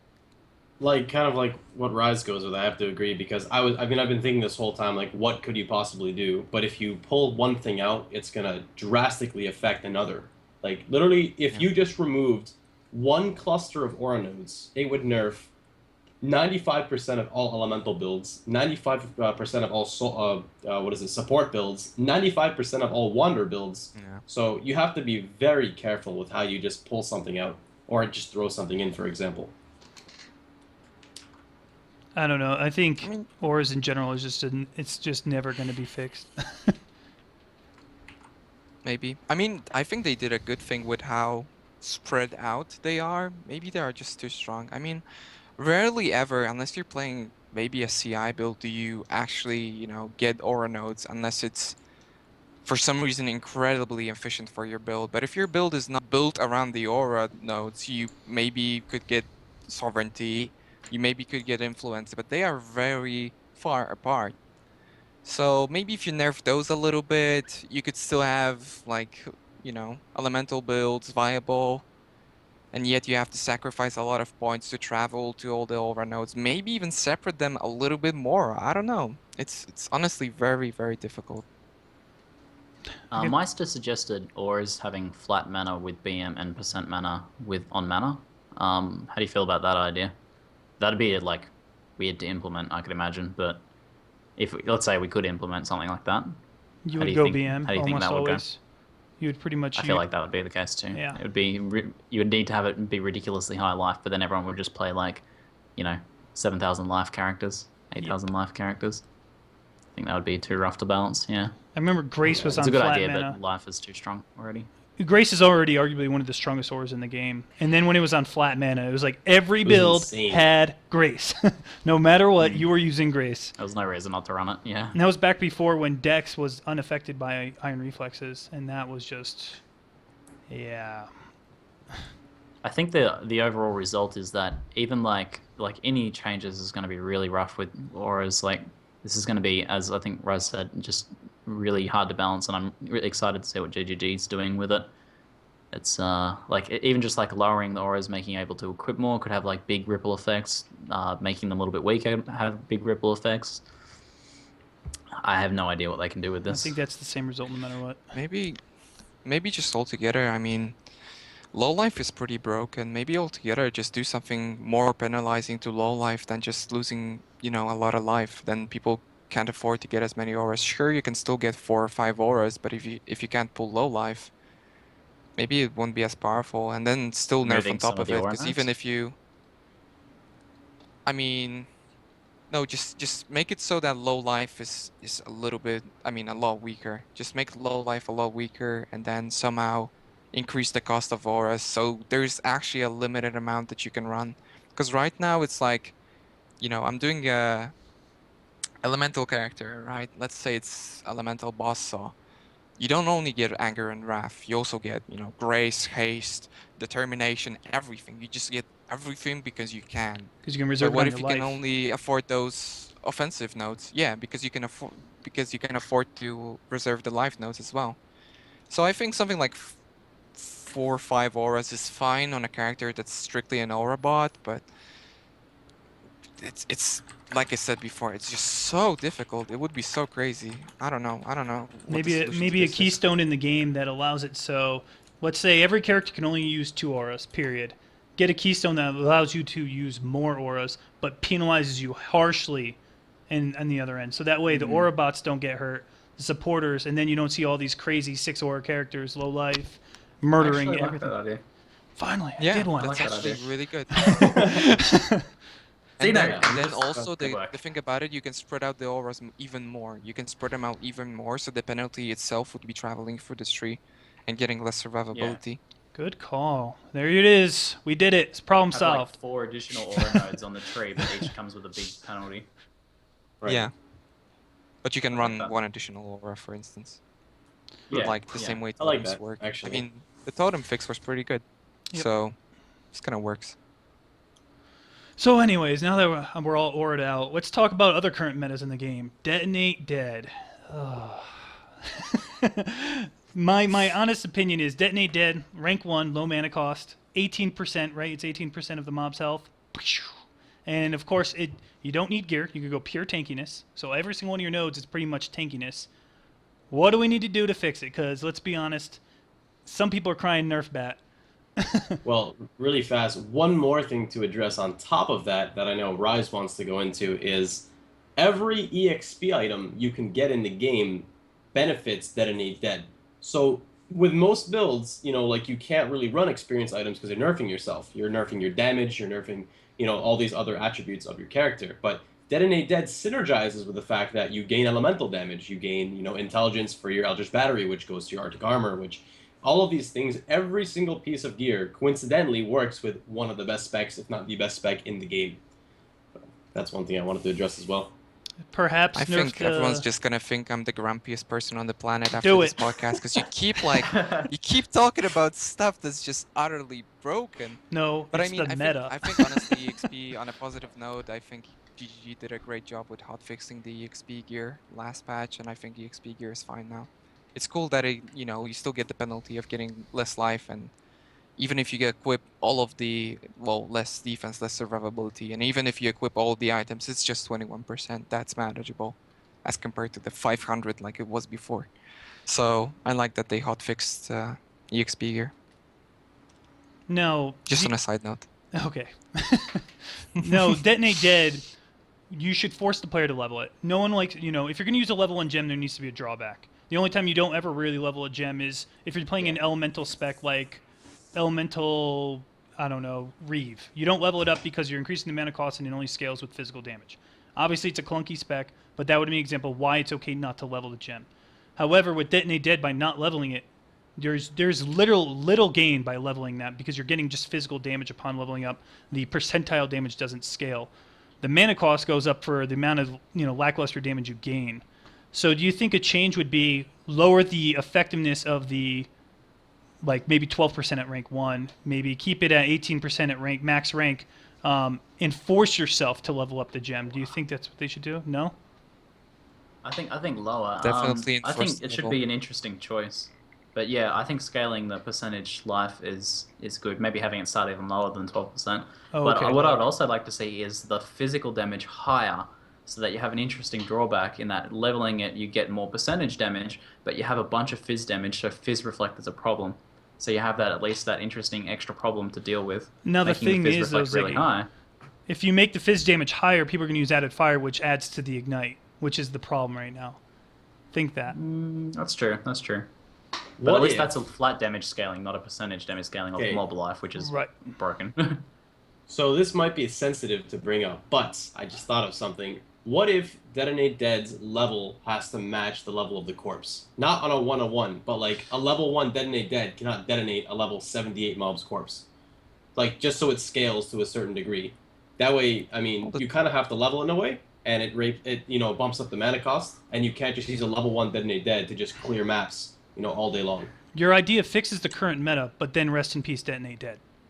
Well, I Well, mean, I'm not just really. saying in general. It only fixes the leveling. Right, Endgame, it's gonna that's- be the exact same thing. It's going to be the I same think thing. as long Yeah. as it's a percent, it's gonna be completely broken. Even if you nerf the percent, Detonate Dead will, let's say you nerf it to, I don't know, 5%.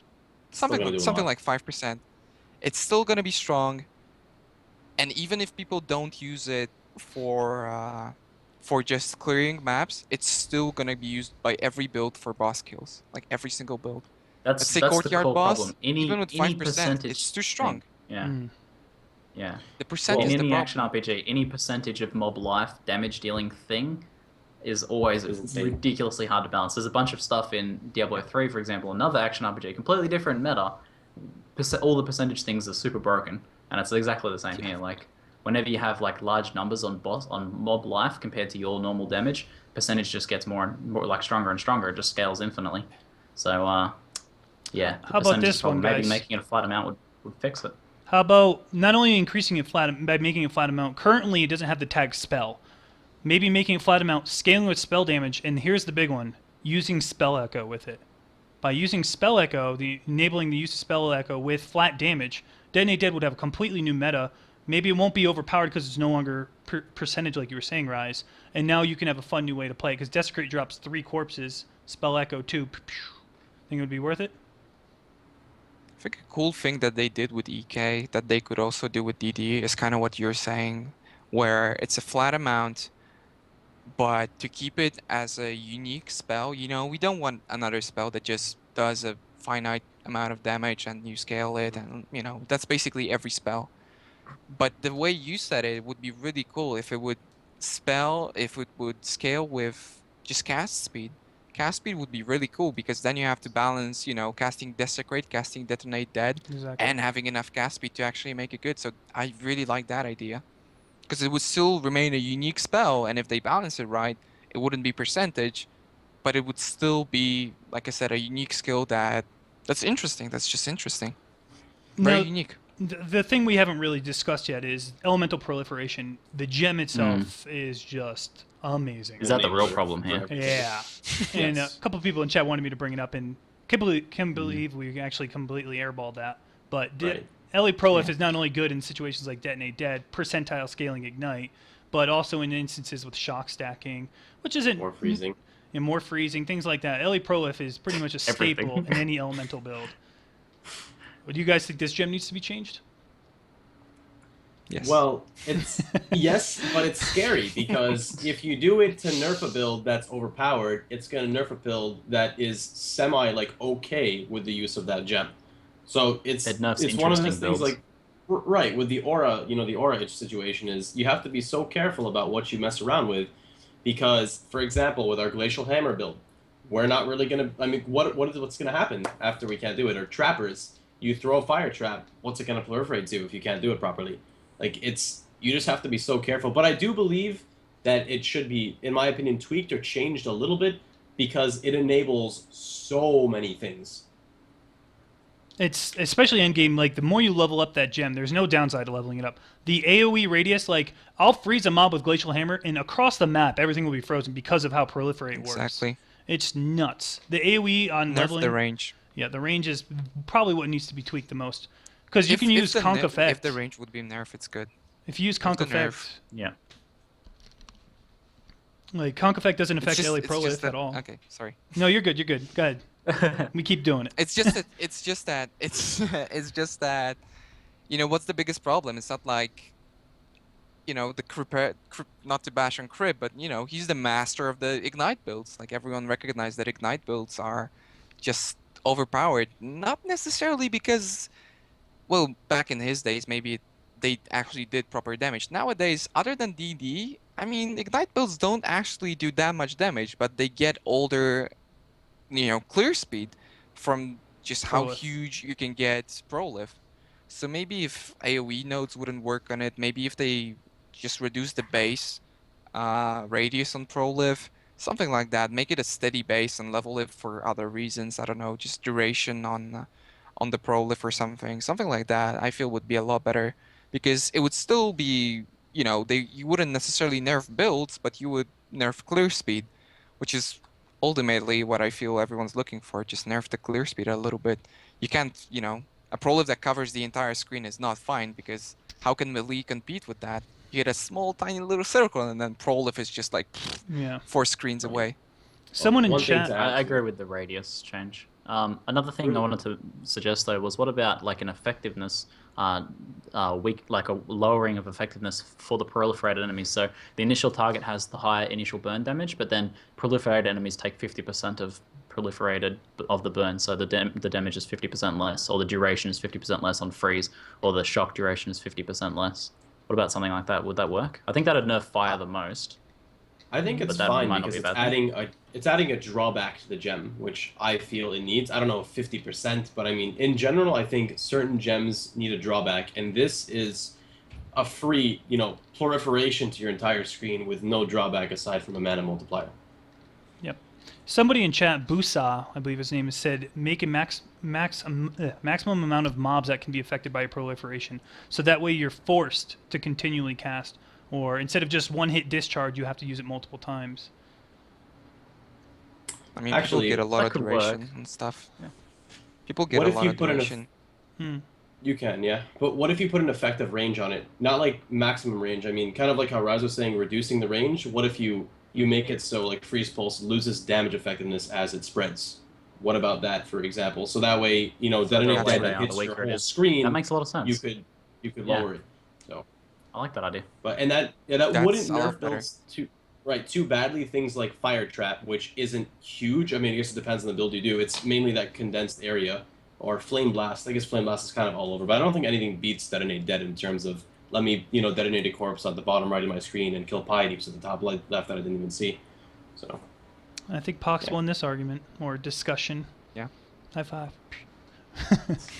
So what other things? We've been talking about a lot of downers here, Raiz. What do you think is an upcoming meta spec that you've been personally, seeing in the shadows, or some cool, unique build that you think will be introduced in the meta soon? Bow builds. Bow builds. Something I'm cool. hoping the next meta shift is bows. Let's Bows. play some bow builds.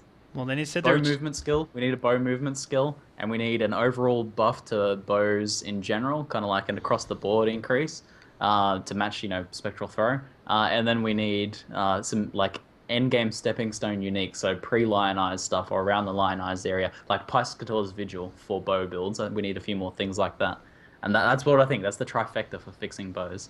I'm excited. I think just add Bow new builds, what do weapon you guys reckon? types. Just more like one-handed bows. I want a damn shield. I've said this a million times. I want more than just bow.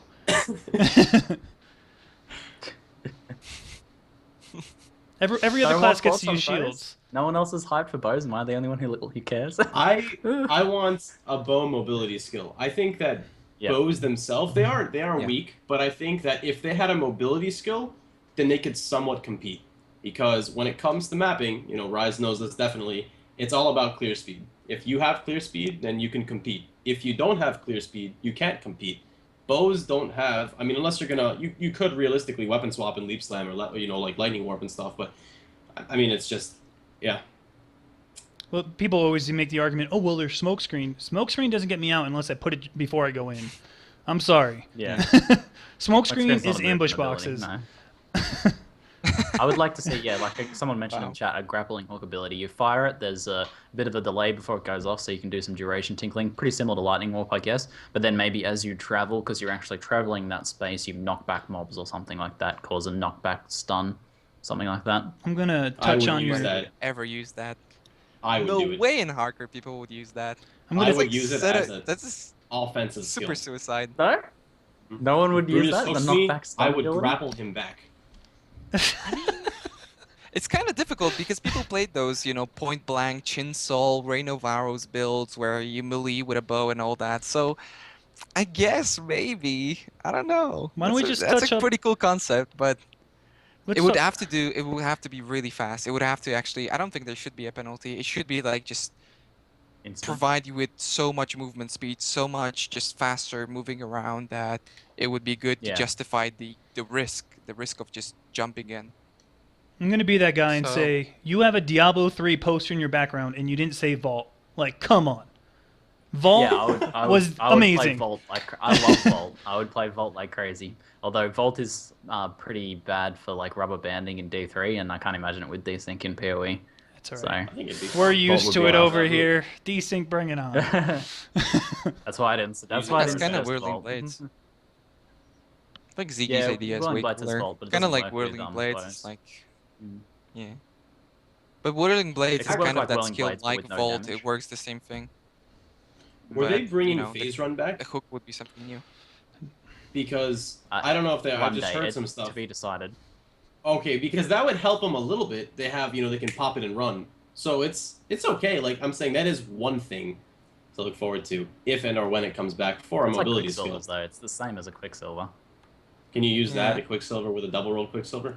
But Because did, I it, mean that would be All at once, yeah. did Phase Run give That you would the be same fast. effect as Quartz Flask too, where you can run through mobs? I don't remember. Or no? I think it's just a damage bonus, Oh.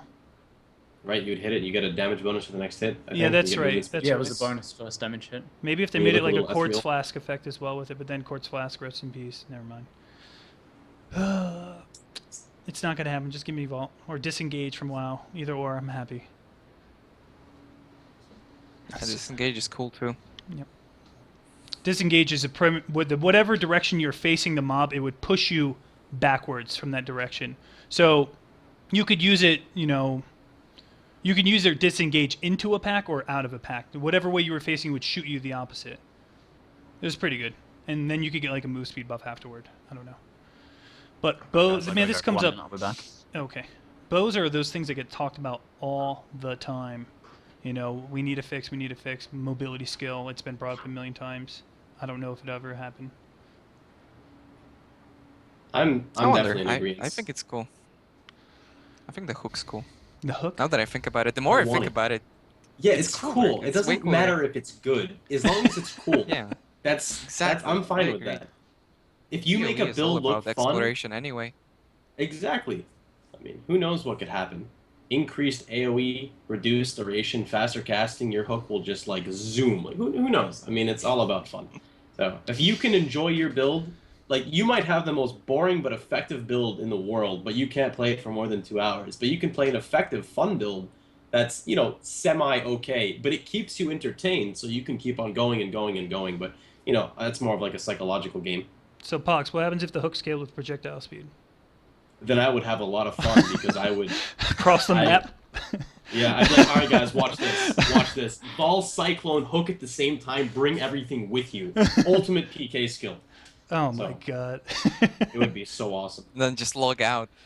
Log out so the mobs that's- stop attacking. I mean, Funny start story attacking. is, yep, I was talking to Zeno about this because talking about Glacial Hammer. I was like, Zeno, I got the best PK ability.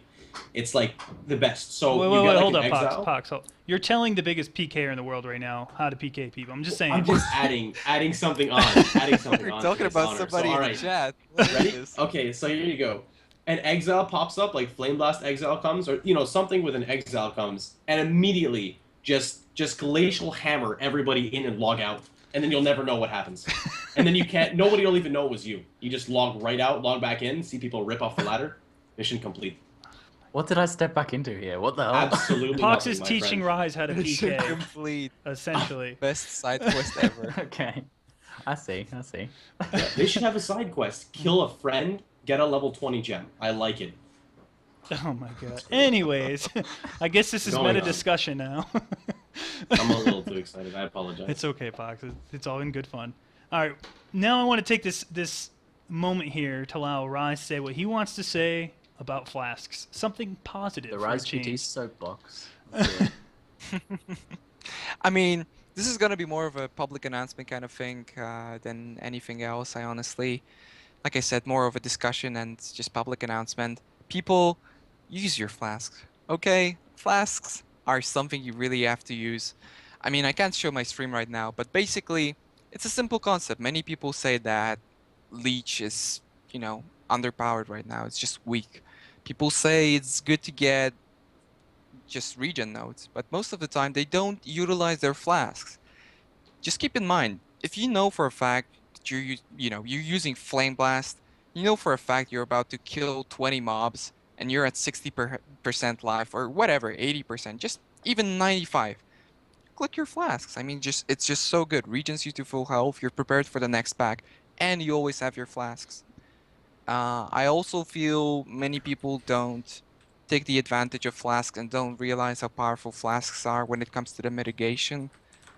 Just granites, rubies, topazes, they're a lot more popular now, but people still don't utilize them enough. I mean, we all know that Path of Exile is no longer Path of Life nodes, it's Path of Mitigation. I mean, you get all the mitigation that you can possibly get. The fact that Mind Over Matter builds, Lightning Coils, all of those builds are just so powerful is because the mitigation is so good. So, pop your ruby, pop your granite. It's always the same thing. If you're about to kill a bunch of mobs, or if you know that you're gonna, take a lot of damage, pop your ruby or pop your topaz or pop your granite before you actually take the damage. So then you can control your flasks a lot better. And that's pretty much it. I mean, as long as you use your flasks, you should be same. I use almost no regen in my builds. I use I don't think I've ever used leech. I don't use life gain on hit, but yet I'm always at full life just because I can, I can utilize my flasks. I also had something else that I wanted to say about flasks, but sadly I forgot. Was it the thing you mentioned There to was- me was about something good. when you're at 80% life and you're in a pack of groups, you're a pack of mobs, but you're like, I'm at 80%, I don't need to pop it. Was it that?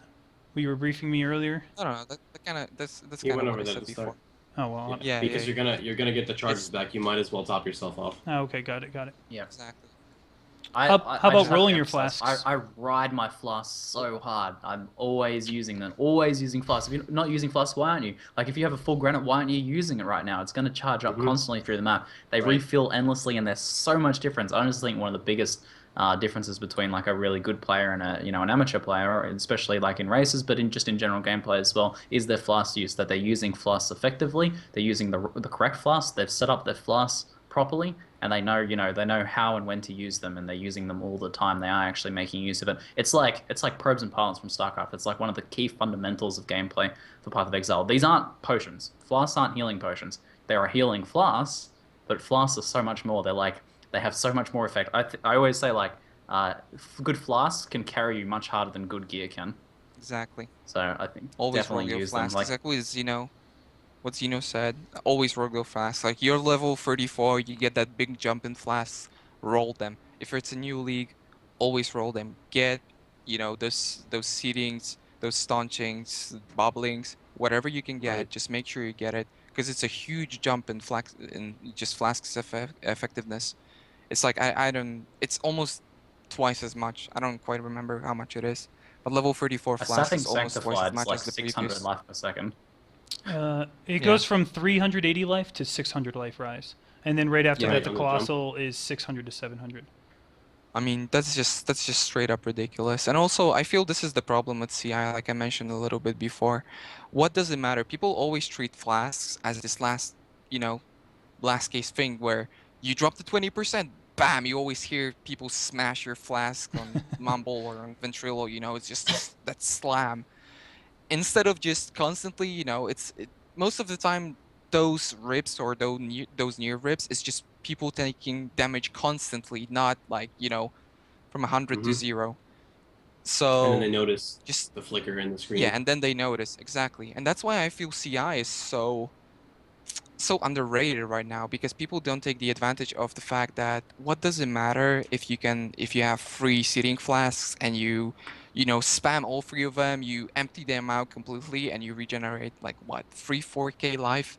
What does it matter if you can have a granite up 24/7 and you mitigate way more than that? The same with Topaz or a Ruby. If you have 10K ES, you will mitigate everything a lot more than a seating can give you or a bubbling or I'm talking about situations where you're put when you drop to 10% to 20% and you're life based. So Right. I hope people will recognize that and just utilize Flask when it comes to CI and in general just pop those flasks. They're really good. Just to add in, one thing I know a lot of people do not know, just the importance of flasks. So just like a little teaser thing is if you roll a saturated sanctified mana flask of warding and roll a belt mod with 20% flask duration, you have a flask that takes 10, it's either 10 or 15 charges of mana and lasts 25 seconds long where you're curse immune. A 25-second warding flask that is up 100%. Yep. And you know what? And then people say, oh, but when you hit full mana, it goes away. That's good to know. Run an Arctic armor that counters the regeneration of your flask. You have a 25-second free warding flask. Never get cursed. It doesn't get dispelled. It'll always be full too. Always. Yeah. If you can't fill a flask up in 25 seconds, we talk about DPS checks. There's one for you. Yeah. Wow. Yeah. Cruel but You got true. problems. You Yeah, got curses are problems. not your problem if you can't fill up enough flask in 25 seconds. That's one of my biggest problems in deaths in hardcore is I have all these alteration orbs, and I never use them on rolling my flasks because I'm like, oh, I'll do it once I enter maps. I'll do it once I go to near Piety. And I'm like, Yeah. then I rip before it, and I'm like, well, I should have done it because now I got 3 chaos worth of alteration sitting here doing nothing. Exactly. Level 53. That's another good point. That's hollow such a perfect flasks. explanation. Yeah, except The minute I that hit rolling 50. perfect endgame flasks is expensive, and you do have to expend that. You will spend like tons and tons of chaos worth of alterations rolling those perfect flasks, and it is worthwhile. So do sort of like prepare yourself mentally for that when you're going towards endgame. That you will have to invest a lot into your flasks, and that it is worth it. Really, I don't think it's too expensive to roll them. It really depends. I think like if you're rolling, I guess you could say the RNG. perfect, like a 20% quality. It is, but I think actually, I guess I can't really say that because I went through like 400 alts for a perfect one. But I guess to get an okay flask setup is very cheap. Just to get a standard, at least one seeding for in case measures, and then you have a dispel bleed on whatever type of flask it is. You just utilize it just to have the precautions right there. But Yeah, I guess you're right. To roll perfects, it is RNG. Well, I even mean, it's even pretty easy.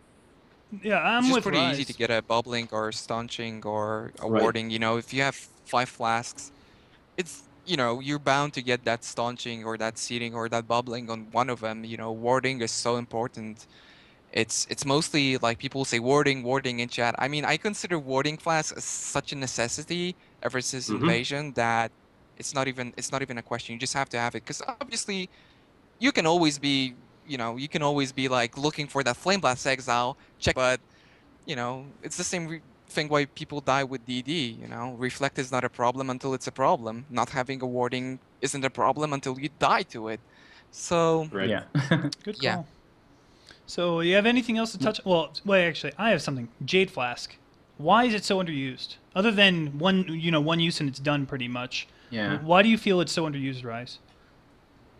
I think it's mostly because of that, and also there's a thing where it doesn't work with iron reflexes. I'm not exactly sure. I never researched it, but I remember that even if I rolled reflexes, You I mean think a double? reflexes is the flask with evasion. Like Yes. you couldn't, Mhm. I couldn't double through it or something. I Yeah, don't remember. I didn't quite research when it comes to the jade because I just, you know, I spam my flasks, so I like having free healing flasks, and then a granite on top of that is just enough for You me. get the So I flat never amount, but really I think researched there's a it, problem but with the scaling. yeah, Yeah, I do you think can't get enough. it takes 60 charges, I believe, and the most you can get is 80. 60? It's 30 Is out it of really 30? 60? Is it 30? It's like 30 It's out of less than 50 a or something. 30 granite. out of Or 50? 40 out of 60. Ah, okay. Yeah, it's maybe Yeah, 40 something out like of that. 60, and you can get up to 80. Then it would be 2 uses. Because I remember even if you get plus 120 flask, it's still not 2 uses. 40 out of 60, yeah.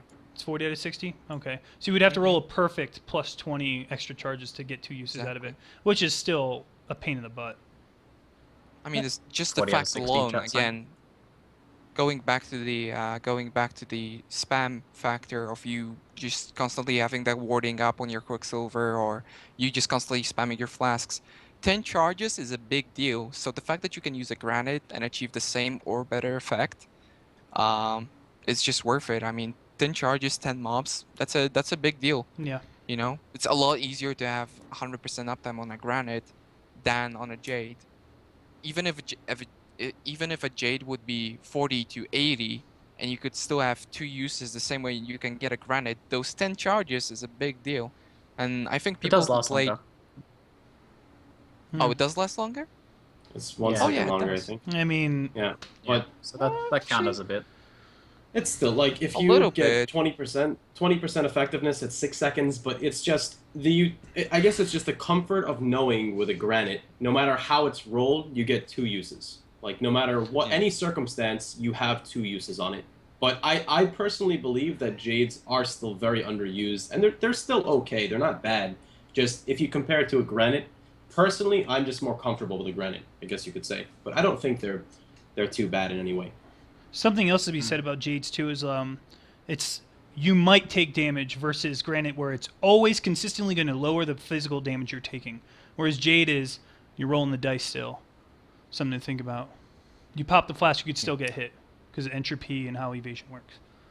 All right, Cat. Since I'm we're assuming talking he's running flasks, farm, how do you guys? What about the flask effect nodes? I think some of the most underrated nodes in the game. I've been on my personal crusade to get them recognized as how potent they are. The I have a witch character ones? with like no Oh my armor. I have God. like 600 armor, and using a granite of iron skin with the 30% nodes, I get over 9,000 armor on it.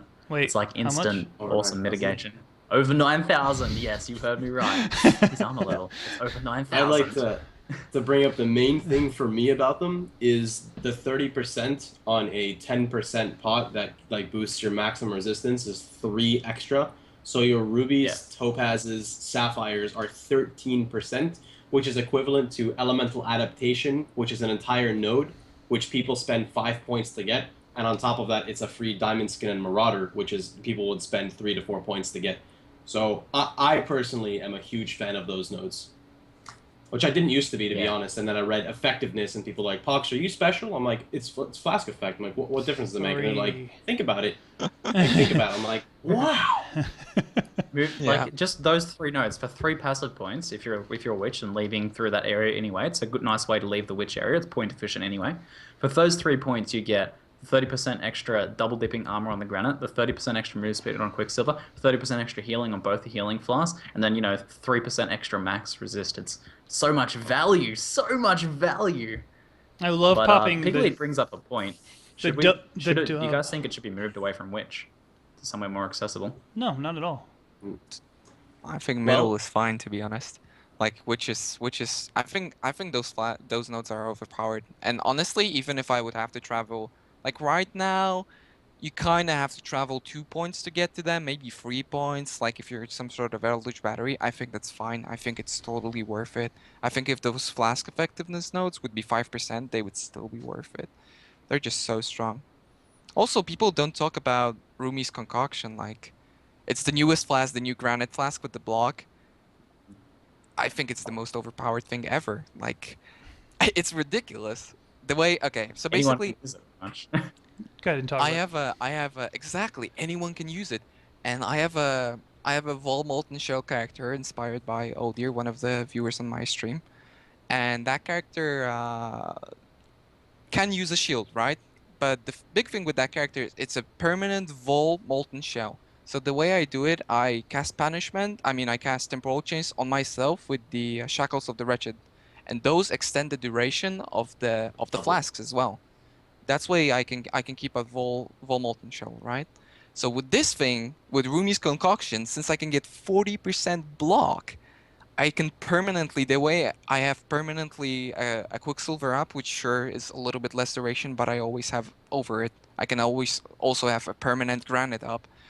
I can always have 75% block, always, by just using a single flask, which to me is just completely ridiculous, because it lasts like what, 4.8, 9.6 seconds, yeah, Yes. almost 10 seconds with temporal chains. I think that's crazy. Yeah, you also have the option of the belt for like 20% plus as well. Should be almost another 2 seconds.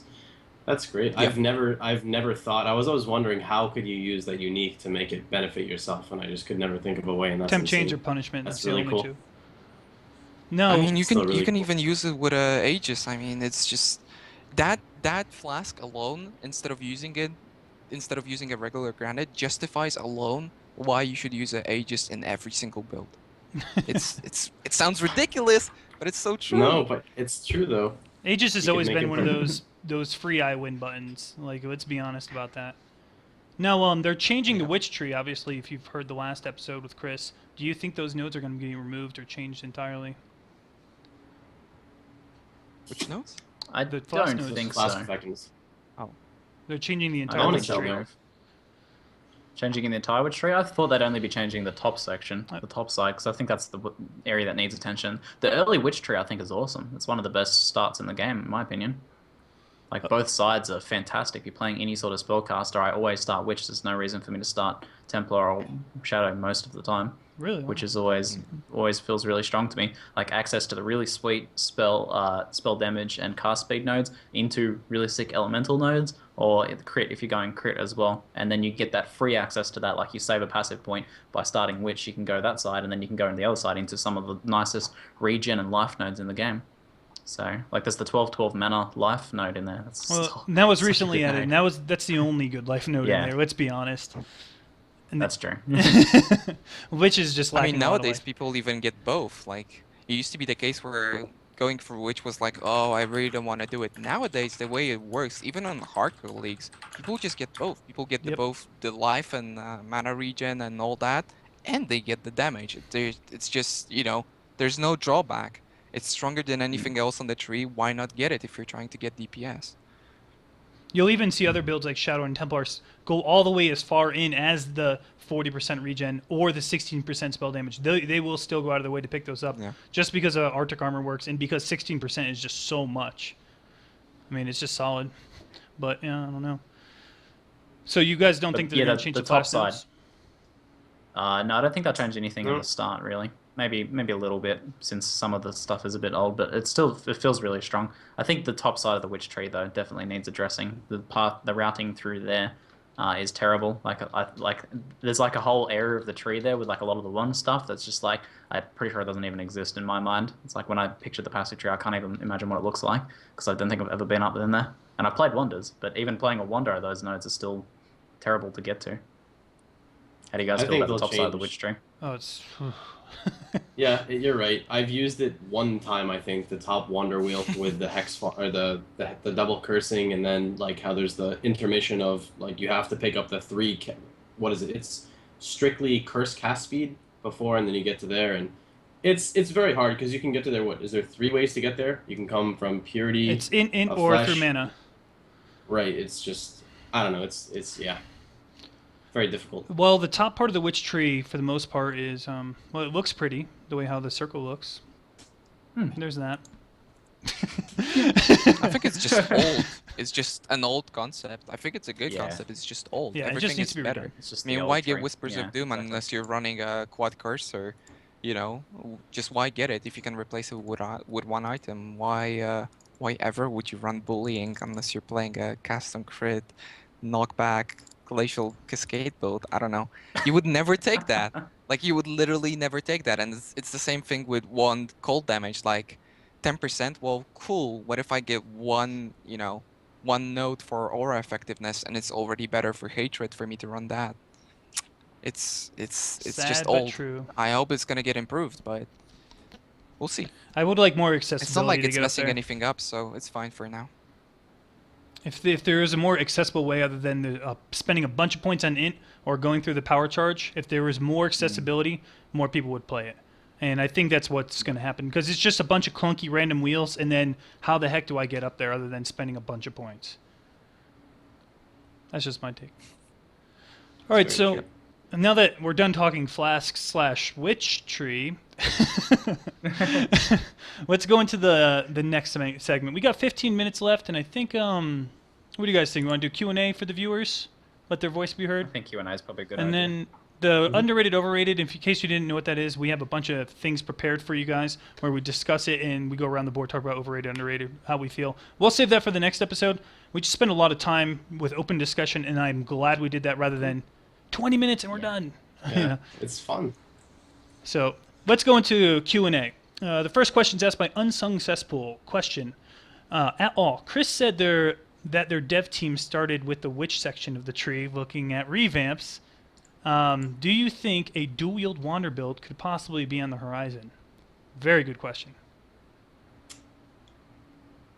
Well, I guess I'll start by saying, unless they do something crazy with dual wielding, you're giving up a shield, which is, I want to say, a higher base block, a possible role at like a CI build for the enabling ES.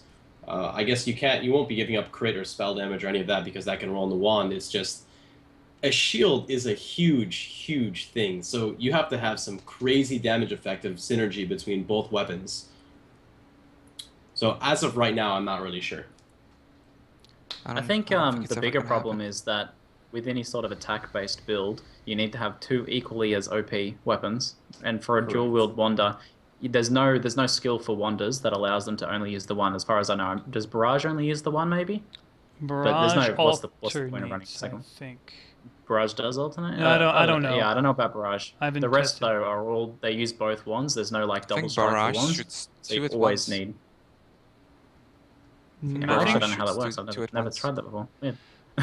Because why would yeah, you? the fact that you need two really sick ones is the real punisher there. It's much easier to get a nice shield, I think, for wand attacking based builds. But dual wield wand wielding spellcasters is already quite popular. What do you think, Raiz? I think I agree with Pohx. They would have to make it so you can get like 10 stats on the wand, and obviously that's ridiculous. Otherwise, I don't see it working unless they would add like an entire, just a lot of New nodes thing. around the tree for like dual wielding and specifically for wands. I can actually imagine something like that just because we have weapon specific nodes all around the tree. So I could actually imagine something like that. Will it happen? I'm not sure. I think it's the same thing why they're not touching bullying in that entire tree is because it's just not necessary. Like it's not messing everyone up. Everyone was talking about Vol Pact because people needed it, and it was a problem. It was in a bad place. It was necessary. People were talking about the Silent Life wheel because it was of the spot where it was. Bullying, all of that. It's in a spot where it's not a problem. So I think this might Not doing change and they anyone any might harm. add weapon specific, yeah, weapon specific stuff, but for one. But I think just because it's not harming anyone, it's not really gonna get changed for a long time. I But would. who knows? GGG always surprises me positively, so The maybe I'm just being only pessimistic. the only way I would see it happening is if they released a gem that's specifically for dual wielding with ranged weapons, and then they would also release a one-handed crossbow. So that way you have both wands and your one-handed crossbow, and you can use the ability with both. Boom, done, over. Okay, next Yeah, question. guys, let's talk about fire hyping. damage. I'm hoping. What about crossbows? Hey, Always well, have it's because crossbows. Barrage works with bows and it works with wands. Why not release a dual wield ability that works with both? Wow, Raiz. I'm why with the Zeno. hate? Give us some one-handed crossbows. I Sure, think why not? Barrage Thank you. alternates, but it like shoots both of them at once. It looks like it shoots Yeah, both of them it's at like- once, but it's like pew pew. Yeah, it does know? alternate. The chat confirmed for us. Yeah. The next Oh, yeah? question is asked by Grim Nate at all. What do you think about removing snapshotting?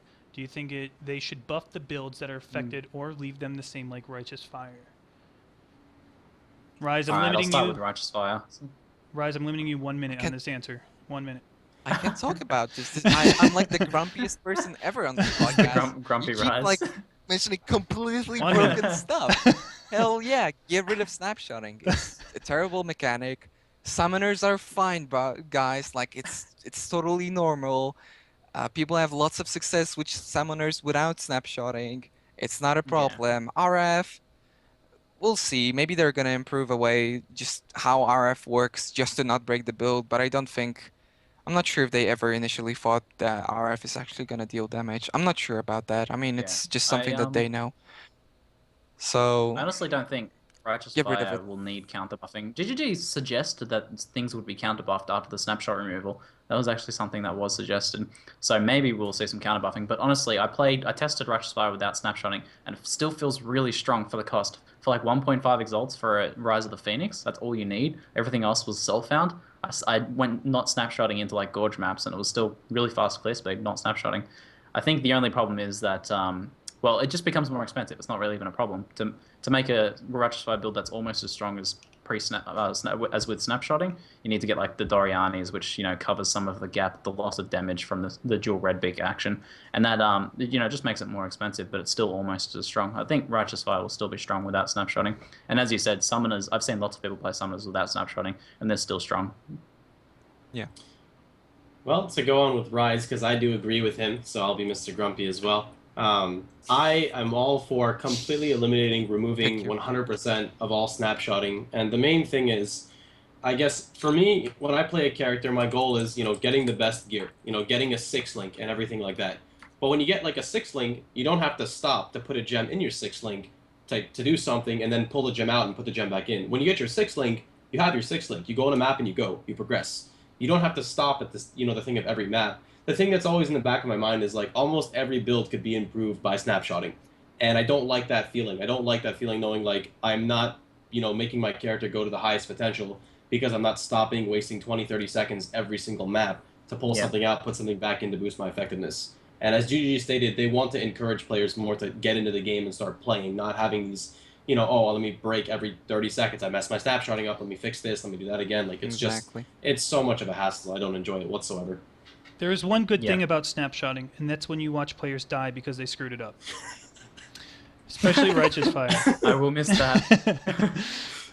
But yeah, I think That's it's perfect. across the board. The community as a whole wants it to be changed. But snapshotting is one of those dead horses that has just been beat over and over and over. So let's go to the I'm next happy to say. question. Mickey Rosen asks, question, do any of you think Cutthroat will ever return in some form? We don't have any dedicated races here other than Raiz, but I don't know if you're a Cutthroat fan, Raiz. I've actually played it once, I think. I don't know. I never looked into it. I think we'll see it in like. I'm not a general- born PKer, guys. I don't. No. This is not fun for me. All right. What? I thought you'd be on every cutthroat league, Raz. Come on. Just based on how the nature of the races go, I'm pretty sure you'll see it. I don't know if they'll do like a week cut through. I mean, I have no clue on that, but I would definitely say expect, to have a cut through every so often because it seems like, they enjoyed it, the community liked it to an extent, and it's nice to have a break from killing mobs and actually trying to kill players. So it's a little interesting.